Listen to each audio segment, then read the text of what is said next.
Hello, welcome to all.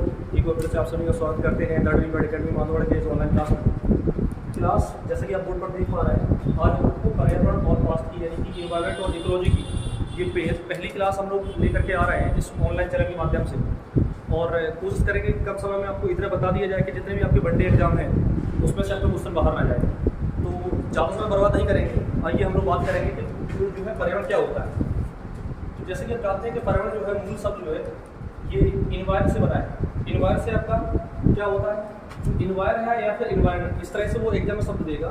ये French भाषा का शब्द है। जो फ्रेंच भाषा का शब्द है उसका मतलब होता है कंप्लीट सराउंडिंग, यानी कि कंप्लीट सराउंडिंग मतलब हुआ आपके चारों ओर जिसने आपको घेर रखा है, तो इन्वायरमेंट का ये मतलब होगा। और इसके बाद अगर मैं बात करूँ तो जो एनवायरमेंट होगा इसका हिंदी मतलब होगा हमारा क्या, पर्यावरण।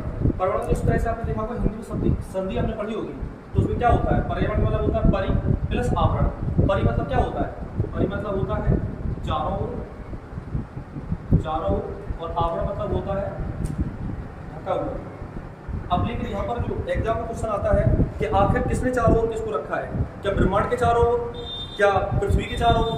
तो ऐसा नहीं है। ये चारों ओर जो शब्द प्रयोग किया गया है ये आपका जीव के लिए प्रयोग किया गया है, यानी कि जीव के चारों ओर जो ढका हुआ है वही पर्यावरण है। हमेशा जो पर्यावरण है वो जीव के संदर्भ में प्रयोग होगा और किसी के नहीं। ये बात आपको ध्यान रखनी है।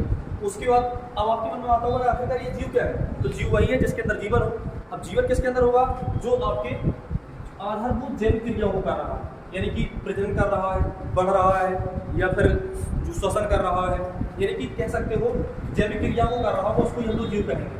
और जो जीव है उसको हम लोगों ने ये तो बायोलॉजी या फिर इस पर्यावरण में मुख्यतः जो है जिन भागों को 8 भाग बोलते हैं, जैसे हम लोग पेड़ पौधे, पेड़ वनस्पति, झाड़ियाँ, औषधि, इनको हम लोग आज से फ्लोरा कहेंगे। यानी पर्यावरण में इन सभी को फ्लोरा कहा जाता है और पूछा भी जाता है इसको, इसलिए हमने स्टार बना के इम्पोर्टेंट कर दिया है। आज से आपको जंतुओं को फोना कहना है, ठीक है, क्योंकि पर्यावरण में हम लोग फोना कह के इसको पढ़ते हैं। क्योंकि जल्दी क्या होता है, जो नए बच्चे होते हैं जो पर्यावरण पढ़ते हैं और उनको ये पता नहीं रहता है कि जो फ्लोरा है और फोना है ये किसके लिए प्रयोग करते हैं। तो याद रखिएगा, अब किसी तरह से आप करिएगा, है ना। जंतु को फोना कहना है और पेड़ पौधे और झाड़ियों को जो है फ्लोरा कहना है। और इसके अंतर्गत डीकम्पोजर्स यानी कि सूक्ष्म जीव आते हैं, अपघटक आते हैं, उनको हम लोग माइक्रोब्स कहते हैं, ठीक है।